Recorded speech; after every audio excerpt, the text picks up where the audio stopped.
แล้วก็ที่ FM 98.75 98.75 คลื่นธรรมะของชุมชน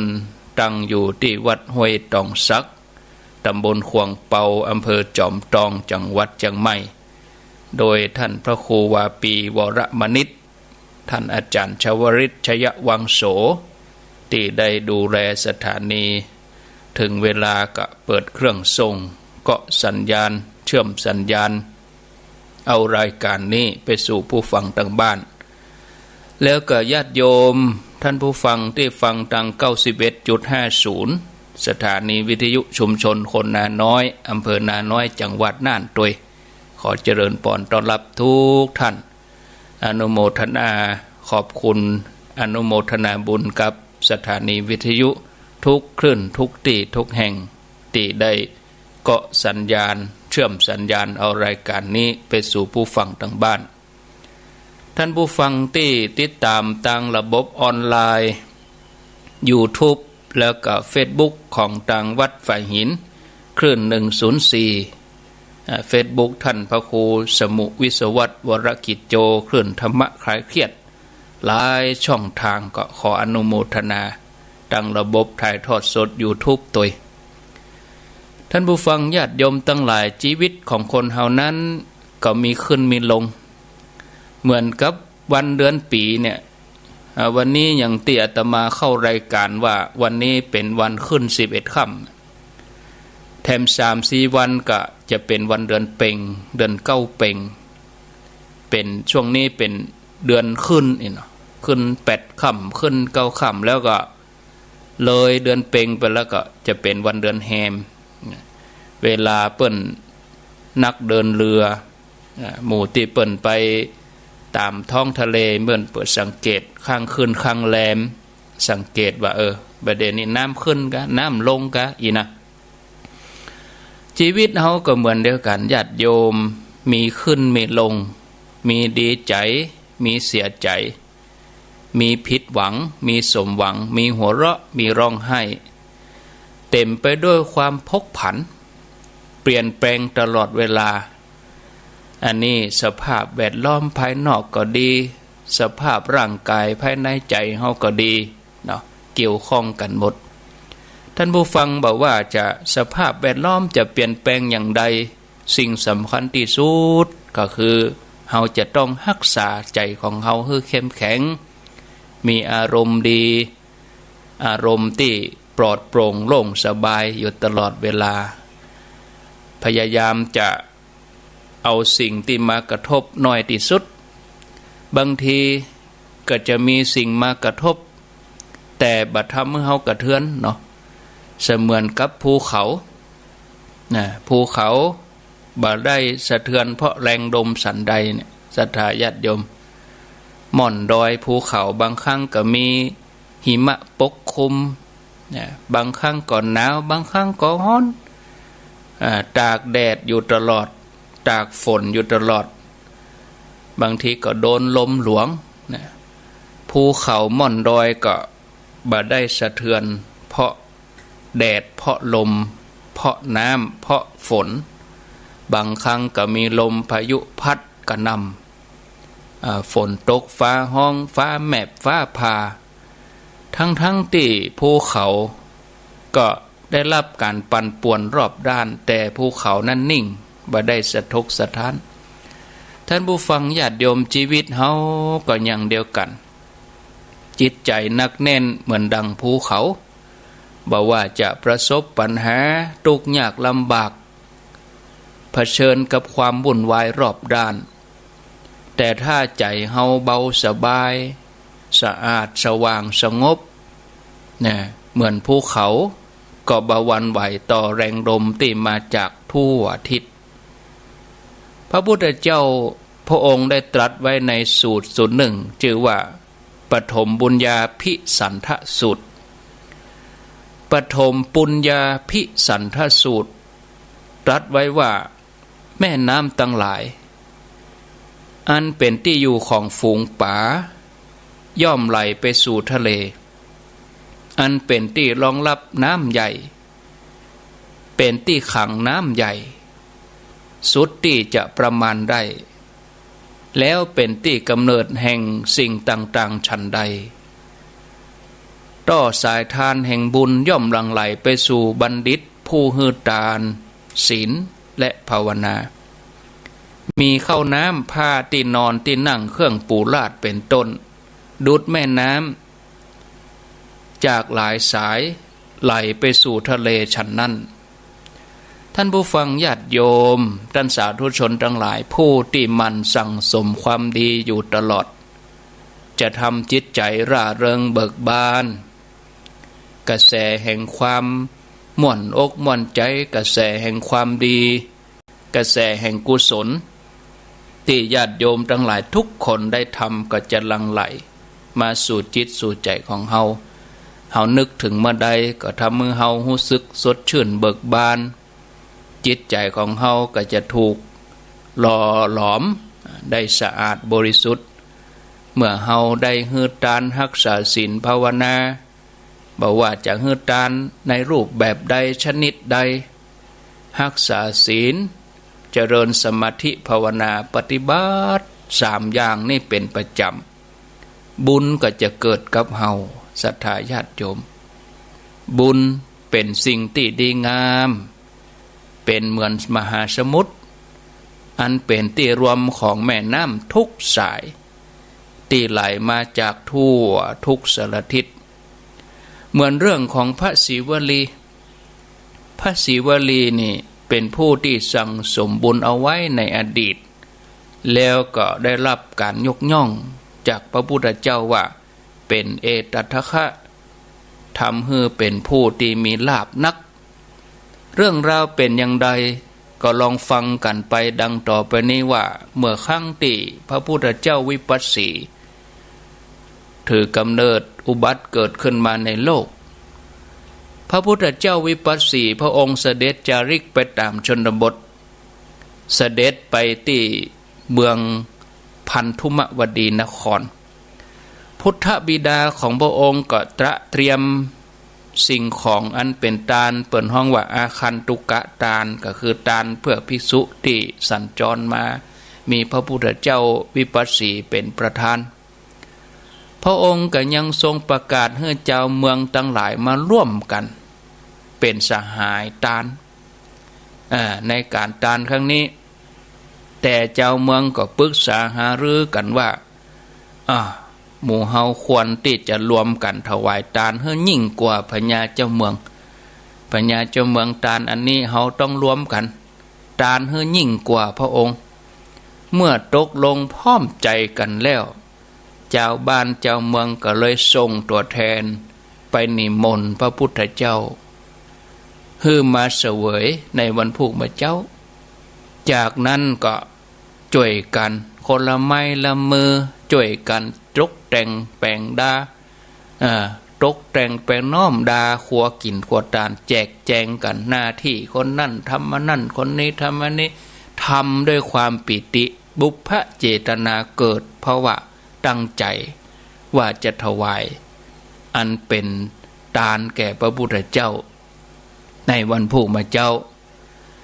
แล้วก็ส่งข่าวไปกราบทูลพญาเจ้าเมืองเฮือมาพอเฮือเสด็จมาดูการถวายทานของหมู่เจ้าบ้านเมื่อพญาเจ้าเมืองเสด็จมาทอดพระเนตรการทานของคนทั้งหลายอย่างทานเตะทานว่าเนาะสามัคคีกันดีลูเนี่ยเป็นยังเจ้าบ้านขอทานขนาดนี้เฮาเป็นถึงพญาเจ้าเมืองเฮาจะทานเฮือยิ่งกว่านี้เนี่ยตกแถมวันหนึ่งพญาเจ้าเมืองก็เลยนิมนต์พระพุทธเจ้าแถมตึงพญาเจ้าเมืองตึงเจ้าบ้านก็สลับซับเปลี่ยนกันทานต่างฝ่ายก็ต่างบ่ยอมแป้ยอมก้านกันเนาะเปลี่ยนกันนิมนต์พระพุทธเจ้าไปรับทานทำอย่างนี้ถึง6 เตื้อท่านผู้ฟัง6 ครั้งก็มาปรึกษากันเจ้าบ้านก็มาปรึกษากันว่าวันพุธเฮาจะถวายทานชนิดที่ว่าบ่มีผู้ใดจะมาทานเหมือนกับเฮานี่นะสิ่งที่บ่มีไผทานละเฮาจะทำตกเมื่อเจ้า เจ้าบ้านทั้งหลายก็เตรียมของที่จะถวายแล้วต่างก็ปากันตรวจพอขาดอันยังอันยังบะมีตรวจพอขาดอันยังโอ้ตรวจไปตรวจมาศรัทธาว่าเขาขาดอันยังอย่างอื่นครบหมดนะขาดไป2อย่างเท่านั้นบะมีวะโอ้ขาดอันยังญาติโยมว่าขาดน้ำผึ้งกับนมส้มนั่นสมัยนั้นนี่คงจะหายากเจ้าเมืองทั้งหลายก็เลยส่งตัวแทนไปเสาะขจายจะตานแล้ววันพุกอย่างอื่นครบหมดแล้วบัดเดี๋ยวนี้ตรวจไปตรวจมาตรวจหลายรอบเปลี่ยนกันพอขาดอยู่ขาดน้ำผึ้งกับนมส้มนี่ข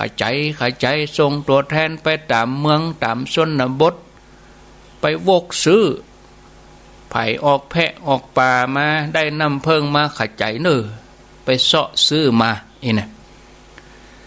ญาติโยมท่านทั้งหลายสมัยนั้นเนี่ยพระศรีวลีอดีตเจ้าของเปิ้นเนี่ยเปิ้นเกิดเ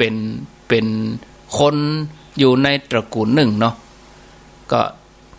ทุกข์ยากพอสมควรนะอยู่ชนบทบ้านนอกบ้านนาบ้านเปิ้นก็ตั้งอยู่บ่ไกลจากเมืองพันธุมดีต่อได้เป็นเจ้าชนบทท่านศรีวลีนี่นะโอ้เปิ้นมันเนาะเปิ้นมันทำมาหากินโอ้ไปเสาะหัวเสาะของป่าวันหนึ่งปากะจะต้องเดินทางเข้าเมืองอย่างนี้ก็เปิ้นก็เอาหม้อนมส้มติดตัวไปด้วยระหว่างทางเปิ้นก็หั่นใส่เพิ่งเนาะก็บ่มีตัวเพิ่งอาศัยอยู่ก็เลยตัดกิ่งไม้เตียวไปด้วยกำเพิ่งเป็นห้างเลยนะเป็นลวงเพิ่งเลยเข้าไปในเมืองแล้วก็หม้อก็มีนมส้มอยู่โอ้ได้พอดีแต่เปิ้นบ่ฮู้นะว่าเจ้าบ้านต้องการนะพระศรีวลีเปิ้นก็ถือในอดีตชาติเปิ้นเป็นกุลบุตรนะเป็นพ่อจายที่ตุกตะนี่นะก็เอาเตียวเข้าไปเจ้าบ้านก็หันพ่อจายหนุ่มชนบทนี่ก็คือพระศรีวลีเนี่ยกำหางเพิ่งมาเนาะโอ้ดีใจก็เลยเข้าไปขอซื้ออยู่1กหาปณะตัวก็ส่งเงินให้ขจายจะได้ละจะเอาไปตานแล้วแบบนี้ขาดน้ำผึ้งเนี่ยส่งเงินให้ก็นึกว่าบุรุษหนุ่มคนนี้จะตกลงนี่นะบุรุษหนุ่มคนนี้ก็คือพระศรีวลีนั่นน่ะก็เกิดว่าหางผึ้งที่เฮาเอามานี่มีราคาบ่ถึงลูก1กหาปณะนี่มันเป็นเงินนักแตะนักว่าแต่เฮาจะมาตีราคานี่มันบ่ถึงเป็นจะได้คนที่มาขอซื้อเนี่ยยอมซื้อถึง1กหาปณะก่อนโดนนี่ก็เลยเกิดใจได้เฮาจะถามหาต้นสายไปเหตุก่อนแล้วก็คิดแต่งโกงราคาหรอ คิดแต่งโกงราคาว่าท่านให้ราคาเพียงกหาปณะเดียวเนี่ยเฮาบ่ขายบ่ขายอันนี้เจ้าเมืองทั้งหลายกับโปะราคาขึ้นไปเอาอันก็เอา2กหาปณะไปนะใจหนุ่มก็คือศรีวลีตั้นเจ้านี่ก็เปิ้นก็บ่ยอมขายเนี่ยบ่ขายนะมันถูกไปแน่เด้อก็มาขายได้แล้วลูกเนาะซื้อแปลงกินตึงดูกนะกะ นี่ไอ้นี่ก็โกงราคาเท่าน่ะขึ้นจนถึงปันกหาปณะโอ้ปดโธหางเพิ่งนี่นะได้ถึงปันกหาปณะพอใจหนุ่มนี่ก็กึดว่าเฮาบ่ควรฟังขายเด้อเฮาจะไปถามฮือได้ความฮู้หยังก่อนเฮาจะได้ความจริงว่าเขาเนี่ยหยังถึงใครได้แตะใครได้ว่าจาก1กหาปณะ2กหาปณะประเด็นนี้เพิ่งที่เฮาเอามานี่มีกล้าถึงปันกหาปณะก่อนปดโธเขาจะได้ถึงต้องการซื้อราคานักขนาดนี้ จะเอาไปทำอะไรอย่างกันแน่มูนี่หรอเมื่อหู้ความแล้วใจหนุ่มก็คือตันศิวลีนี่เปิ่นก็เกิดกุศลศรัทธาเนาะญาติโยมโอ้เปิ่นก็เกิดกุศลศรัทธานะก็เลยถามว่าการถวายทานครั้งเนี้ยเฉพาะเจาะจงแต่หมู่เจ้าเมืองเจ้าอันกะคนอื่นจะทานได้โดยก่อไผ่จะทานได้โดยก่อก็ว่าบ่ฮื้อไผ่ทานเขาว่าจะทานก็หมู่ตั้นเขาอีเนาะคนอื่นจะร่วมบุญได้ก็อีนะไอ้นี่บุรุษคนหนึ่งอันเป็นตัวแทนเจ้าบ้านก็บอกว่าโอ้ก็ไปคัดข้องอย่างบ่ได้จำกัดว่าจะต้านไผ่คนใดคนหนึ่งแล้วก็ประเด็นนี้เป็นบุญใจกว้างนะอีหรอไผ่ก็ทำได้ไผ่ก็มีสิทธิ์ไผ่ก็สามารถร่วมบุญได้หมดอีนะศิวลีเถระเจ้าอันเป็นปัจจัยหนุ่มนี่ก็ฟังแล้วก็โต้ดีใจ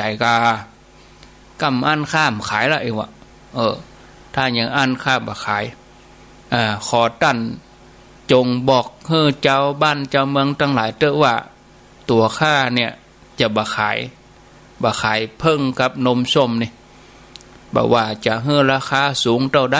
ข้าก็บ่ขายอีหรอเพราะว่าข้าจะตานอีนี่แล้วของให้ข้าได้ตานด้วยมือนะอีนี่ของให้ท่านทั้งหลายเนี่ยมีส่วนร่วมในบุญครั้งนี้ตัวเนออีหรอโอ้บอกกองเจ้าบ้านเขาหูข่าวอย่างอันก็ตั้งก็สาธุหรอกอันเนี้ยคนเปิ้นอนุโมทนานะคนที่อนุโมทนามันก็เปลี่ยนเนาะเปลี่ยนอนุโมทนาเป็นอิจฉาไปอย่างแต่ถ้าคนที่เปิ้นมีจิตเมตตาก็เปิ้นอนุโมทนาเปิ้นก็เลยกล่าวคำว่าสาธุแปลว่าดีแล้วแต่คนที่บ่มีจิตเมตตาเนี่ยจากอนุโมทนาเนี่ยเป็นอิจฉาไปเลยเนี่ยแต่ว่าเจ้าบ้านทั้งหลายสาธุดีแล้วเนาะขนาดซื้อราคาถึง1,000เนี่ยเปิ้นยังบ่ขายเปิ้นจะเอาตานทีนี้พระพุทธเจ้าพร้อมกับพระสงฆ์ทั้งหลายมาถึ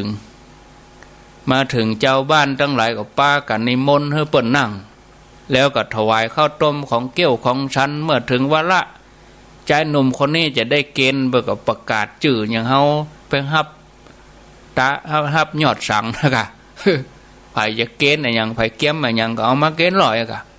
เปล่าชื่อใจหนุ่มเนี่ยก็จะขยับเข้าไปได้ถึงข้าวตัวเองจะได้เกณฑ์นมส้มกับน้ำผึ้งไอ้นี่ใจหนุ่มนี่ก็คือตันศิวลีนั่นนะขยับเข้าไปใกล้พระพุทธเจ้าแล้วก็กราบทูลว่าพันเตข้าแด่พระพุทธเจ้าสิ่งนี้เป็นเครื่องบรรณาการของคนยากอย่างข้าพระองค์จะเจตนาจัดการขอพระองค์ทรงรับเครื่องบรรณาการของข้าพระองค์โดยเตอะอีเนาะอย่างเฮาสวดนะกะเป็นเครื่องบรรณาการของคนยากทั้งหลายเคยสวดก่อนไผที่เคยสวดแปลนะถ้าบ่เคยในวันผูกลองสวดแปลพอเนอะเนี่ยจงรับเครื่องบรรณาการของคนยากทั้งหลายอย่านะพระพุทธเจ้าวิปัสสีก็ประโยคนี้ก็ขอโทษโยมนะก่อนที่จะข้ามไปคือประโยคนี้หมายถึงว่าขออินดู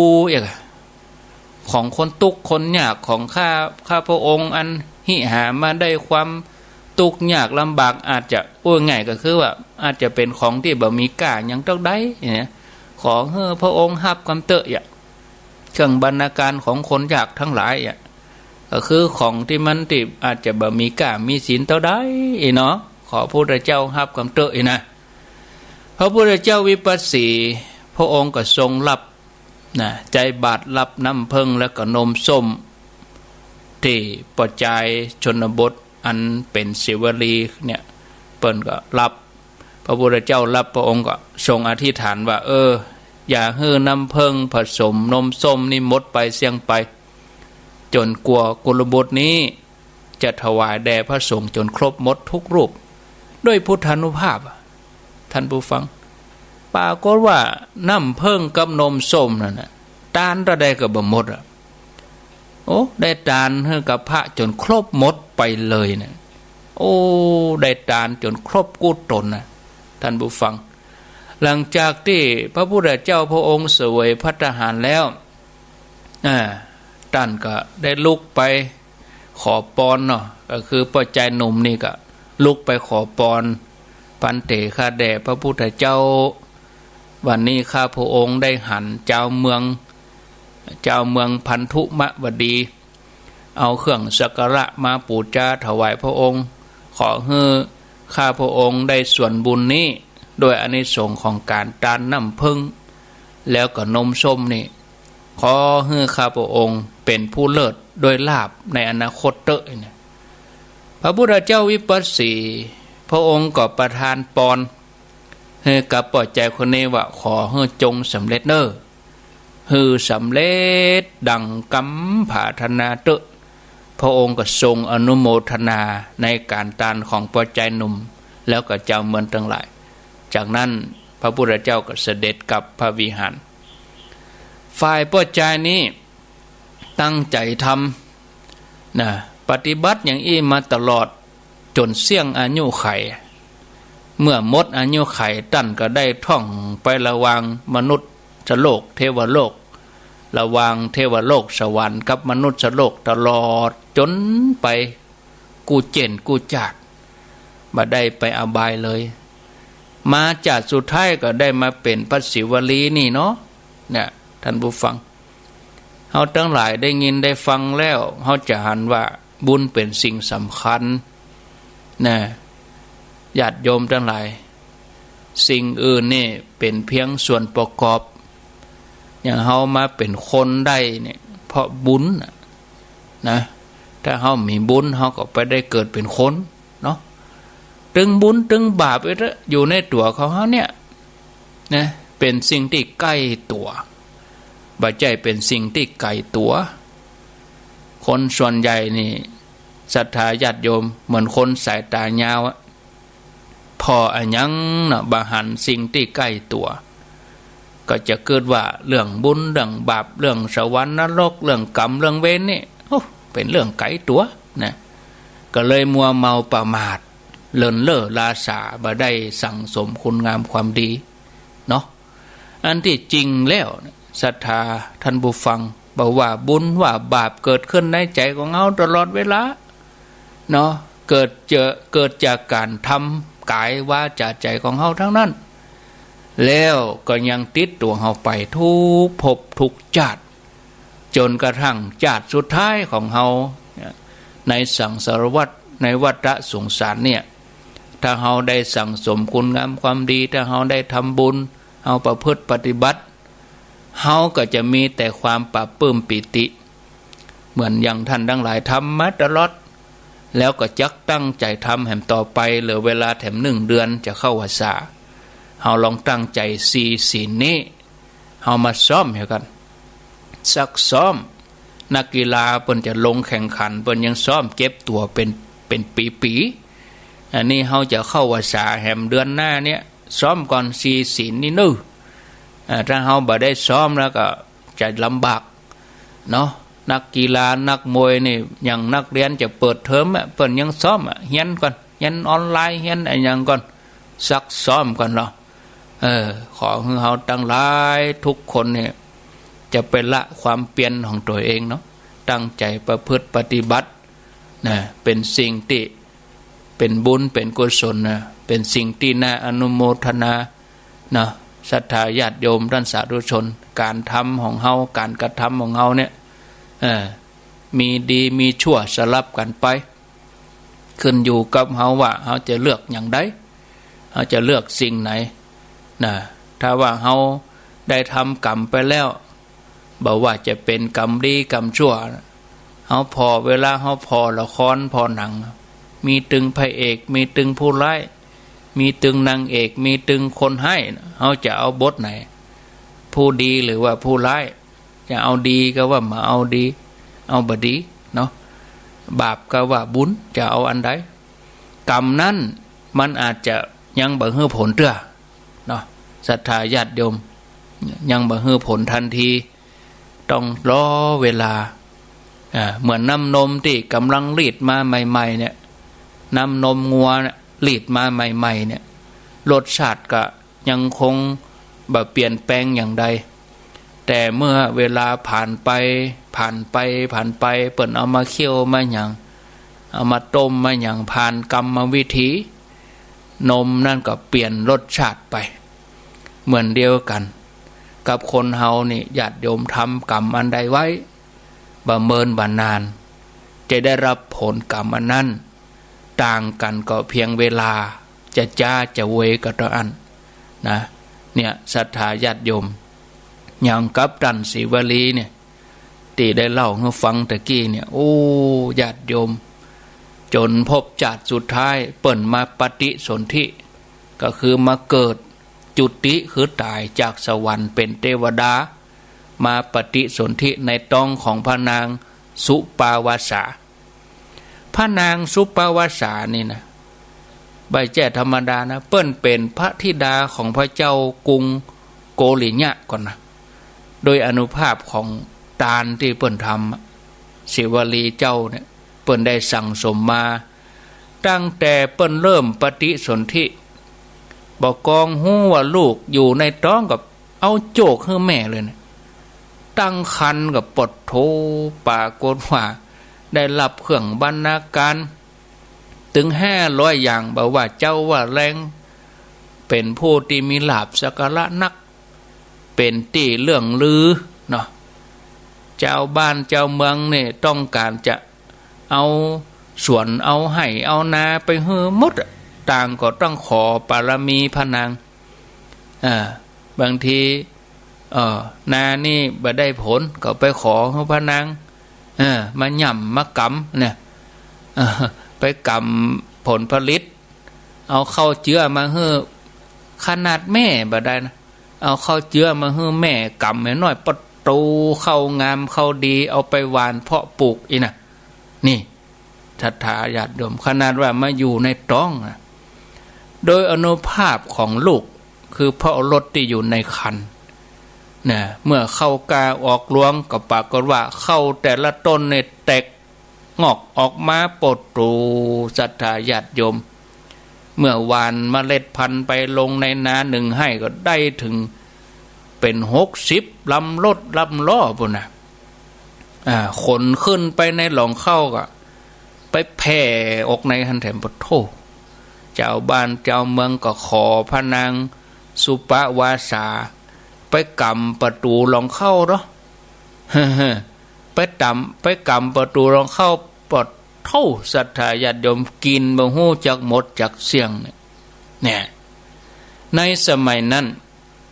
พระพุทธเจ้าของเฮาพระองค์ประทับอยู่ที่ป่ากุนทิฐานวันพระนางสุปาวาสานี่ก็กำลังทรงพระคันก็คือตั้งท้องเมินเหมือน7 ปี7 เดือน7 วันแต่ยังได้ประสูติเตื้อโอ้ได้รับทุกขเวทนาเนาะเจ็บท้องเมื่อบ่ฮู้จะเปิ่งไผพระนางก็ข่มความทุกข์นั้นโดยการนึกถึงคุณพระรัตนตรัยนึกถึงพระพุทธเจ้าตรัสรู้เองโดยชอบทรงแสดงธรรมเพื่อจะละความทุกข์พระสงฆ์สาวกพระพุทธเจ้าปฏิบัติดีปฏิบัติตามพระพุทธเจ้านึกถึงอย่างนี้ได้ปฏิบัติเพื่อจะละทุกข์ความทุกข์แสนสาหัสย่อมบ่มีในพระนิพพานฉะนั้นพระนิพพานมีแต่ความสุขเนี่ยเมื่อพระนางนึกถึงคุณพระพุทธพระธรรมพระสงฆ์นึกถึงพระนิพพานทุกขเวทนาก็เบาบางลงไปวันหนึ่งพระนางก็ปรึกษาพระสวามีว่าบัดนี้ถ้าบ่เกิดหรือว่าบ่ประสูติบ่ประเกิดบ่อันเกิดเพราะรถบ่ประสูติเพราะรถถ้าจะตายนะบ่เมินบ่นานก็คงจะตายเสด็จปีเนาะเพราะบัดนี้น้องเจ็บต้องเหลือเกินทรมานเหลือเกินบัดนี้นะจะถวายนะ จะให้ถวายทานในขณะที่มีชีวิตอยู่เนี่ยนะขอเสด็จปีสวามีไปนิมนต์พระพุทธเจ้ามากรรมเนี่ยหากพระพุทธเจ้าตรัสอย่างใดก็เอาความนี้มาบอกเฮ้อหม่อมฉันกำเนิดบอกไปบอกมาศรัทธาญาติโยมเวลาก็เหลือแอม20 นาทีเอาจนจบอย่าบอกไปได้ยัยถ้าจบประเด็นนี้กับวันพุธก็มีไปฟังหามอกาญาติโยมอันนี้เฉพาะที่ 89.5 แต่104นี่เขาก็ยังต่อเนื่องกันไปเอาจบเห็นหน่อยอินดูศรัทธาเขาเนาะจบตอนนี้ก่อนจบในเวลา 4 โมงเสร็จแล้วก็ช่วง 4 โมงไปก็อันนั้นจะเป็นนิทานธรรมไปละแล้ววันพุธเขาก็จะมาเล่าต่อเนาะเอาอย่างใดต่ออันนี้พระนางก็บอกพระสวามีว่าไปนิมนต์พระพุทธเจ้ามานะพระพุทธเจ้าพระองค์ตรัสอย่างใดก็มาบอกความนี้กันเมื่อพระสวามีเสด็จไปเข้าเฝ้าพระพุทธเจ้าพระพุทธเจ้าก็ตรัสถวายพระพรว่าขอพระนางสุปวาสาเนี่ยมีความสุขหาโรคภัยบ่ได้ประสูติพระกุมารผู้ปราศจากโรคนี่นะทันทีที่พระพุทธเจ้าปอนนะพระนางสุปวาสาก็สุขสำราญบ่มีโลคาพยามาปัดประสูติเพราะรถเลยนะผู้บ่มีโรคภัยการประสูตินั้นก็ง่ายเหมือนเปิ้นทอกน้ำออกจากบอกเหมือนเปิ้นทอกน้ำออกขวดนะส่วนพระสวามีได้ฟังพุทธดีกาแล้วก็รีบถวายบังคมลายังบัดทันถึงเข้าวังพอรถประสูติแล้วเนี่ยท่านผู้ฟังญาติโยมเนาะฝ่ายปริยญาติทั้งหลายก็ปากันปาปื้มจนน้ำตาไหลนะส่วนพระสวามีก็เกิดว่าพระดำรัสพุทธเจ้าอัศจรรย์แต่น้อนะก็เลยขจายเห่งเสด็จมาบอกมเหสีก็คือพระนางสุปวาสาพระนางสุปวาสาได้สดับฟังแล้วก็ปราบปลื้มพระทัยดีใจ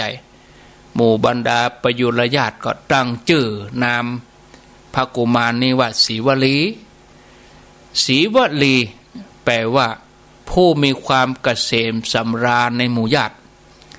เอาไปในเวียงจังหันหมู่บ้านศรีวลีเนาะ หมู่บ้านศรีวลีแปลว่าหมู่บ้านเกษมสำราญอยู่กันแบบหมู่ญาติหรอนี่นะหมู่บ้านศรีวลีนี่มีหลายสาขามันจะโฆษณาให้เพิ่นเด้อแต่ชื่อเพิ่นก็พ้องกับที่อาตมาเล่าศรีวลีหลังจากที่พ่อรถประสูติแล้วตั้งชื่อว่าศรีวลีพระนางก็ถวายทานแด่พระสงฆ์มีพระพุทธเจ้าเป็นประธานตลอด7 วันในวันทวน7เปิ้นก็ถวายมหาทานพระนางสุปวาสาก็ได้เอา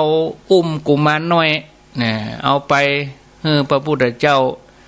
เอาลูกไปทานนี่เนาะอย่างเฮาทั้งหลายเนี่ยก็เด็กน้อยละอ่อนเกิดใหม่เอาไปทานก่อนอันนี้เปิ้นก็เอาไปทานพระพุทธเจ้า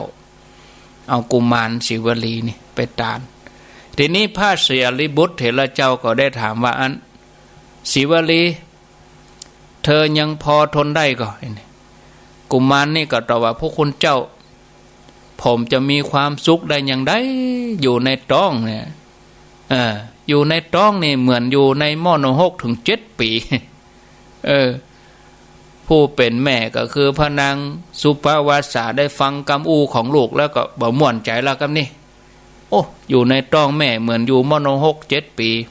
ลูกของเฮาเนี่ยเกิดได้7 วันนี่มากับสารีบุตรกับสารีบุตรได้ลูกเฮานี่นะเห็นนี้ก็เป็นตุกละกะกันนี่พระพุทธเจ้าหันหน้าของพระนางสุปวาสาหน้าเปิดไปแล้วเพราะว่าลูกกับพระสารีบุตรว่าอยู่ในท้องแม่เหมือนตกมน6-7 ปีหน้าเปลี่ยนเลยทีนี้พระพุทธเจ้าก็เลยตรัสถามว่านางสุปวาสาเธอจะมีความปรารถนาลูกอย่างอยู่ก่อเนาะ พระนางก็กราบทูลพระพุทธเจ้าพันเตข้าแด่พระองค์ถ้าหม่อมสันจะได้ลูกแถม7 คนน่ะหม่อมสันก็ยอมอยู่นะเจ็บต้อง7 ปีคนไหน7 ปีถ้าได้อย่างอีกก็ยอมกะอีเนาะอันเนี้ยหัวอกแม่เนาะเจ็บปวดอย่างใดก็ยอมเปิดลูกศรัทธาท่านผู้ฟังเนาะเอาส่วนเรื่องราวของที่ไปอยู่ในท้องถึง7 ปี7 เดือน7 วันอย่างใดก็ค่อยฟังวันผูกเนาะ พอเวลาแล้วก็ค้างแหม15 นาทีเขาจะหันว่าท่านผู้ฟังกฎแห่งการกระทำหรือว่ากรรมนั้นจะทำหน้าที่เป็นผู้พิพากษากรรมการกระทำนะจะตัดสินผลการกระทำของทุกชีวิตเที่ยงตรงบ่มีการเอ็นเอียงโดยที่เฮานี่บ่มีสิทธิ์อุทธรณ์ฎีกาอย่างนั้นเนาะสรรพสิ่งต่างต้องรับผลแห่งกรรมที่ตัวเองทำทั้งนั้นชีวิตในปัจจุบันนี่ท่านผู้ฟังก็คือกระจกเงาที่สะท้อนให้เฮาหันกรรมของเฮาที่ผิดพลาดเนาะที่ผิดพลาดก็เป็นวิบากที่จะติดตัวเฮามาเนี่ยเฮาใจหรอเฮาใจวิบากหรอต้องใจกันเฮือเสี่ยงจัดนี้ไปเสียส่วนบุญจะส่งผลอย่างใดมาถึงจัดสุดท้ายอย่างใดกันนั้นก็เป็นแต่เรื่องหนึ่งบ่ว่าจะเฮาจะทำบุญทำบาปมีสิ่งหนึ่งที่เหมือนกันก็คือย่อมให้ผลเสมอกันเหมือนตะวันเนี่ยตะวันส่องมาก็ได้รับแสงหมดฝนตกมาก็ต้องเปียกหมดบ่เลือกหรอบ่เลือกว่าอันนี้บ้านคนนั้นบ้านคนนี้ตกมาก็เปียกหมดละเนาะบาปบุญก็เหมือนเดียวกันถึงโลกนี้โลกหน้าแต่ถ้าเราทำบุญทำกุศลก็ส่งผลให้เรามีความสุขความสำเร็จถึงปัจจุบันชาติแล้วก็สัมปรายภพฉะนั้นท่านผู้ฟังญาติโยมให้เราเนี่ยอิ่มในการกุศลที่ญาติโยมทำไปทุกครั้งอย่าได้ประมาทเนาะประมาทเกิดว่าบัญญัติเตื้อบัทำเตื้อแล้วก็บุญก็ดีบาปก็ดีจะไปประมาทว่าเพียงเล็กน้อยอย่าดูหมิ่นบุญเพียงแค่เล็กน้อยอย่าดูบาปเพียงแค่เล็กน้อยเนาะว่าจะบามาถึงเฮาถ้าเฮาประมาทบาปก็ย่อมโดยเฮาตันยิ่งถ้าเฮาปฏิบัตินึกถึงคุณพระแก้วเจ้าทั้ง3ประการเป็นประจำทุกวันเฮาปฏิบัติไปก่อนนอนเฮาไหว้พระตื่นมาเฮาไหว้พระก็คือการซักซ้อมก่อนนั้นนะอาตมาวาดตะเกียเหลือเวลาแถมเดือนซักซ้อมให้ดีเนี่ยกาดไม่ตกอีกหรอกศรัทธาญาติโยมทั้งหลายเนาะเอาละบัดเดี๋ยวนี้พอเวลาสมควรแล้วก็จะลองฟังพอแล้วญาติโยมวันนี้ปฐมฤกษ์ที่ 89.50 ฟังไก่ใกล้ยังได้ถึงไหนยังได้ฟังกันอยู่ก็เปลี่ยนบรรยากาศตะกี้ก็ฟังเพลง ฟังดีเจนมแล้วก็เปลี่ยนมาฟังธรรมก็ได้ก็สลับกันไปนะผสมผสานอย่างเขากินข้าวนะกะมีอาหารตึงข้าวตึงหวานเนาะสปะเวลาเขารับประทานอาหารก็ผสมผสานกันไปเอาละเนอะก็เดี๋ยวขออนุญาตได้ฟังญาติโยมเห็นช่วงนี้ก่อนแล้วกำเดียวเขาเอาปะกันช่วงที่2สำหรับ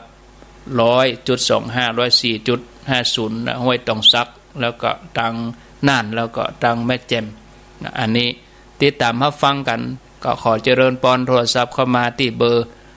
0998366322ฟังคลื่นไหนจะได้ฟังแล้วเป็นอย่างใดพ้องธรรมะยามแรงหลายพื้นที่มีฝนตกก็ตกกำตกกะโดยหล่อนี่แดดแช่แล่เจริญพรไว้สาเจ้าท่านพระครู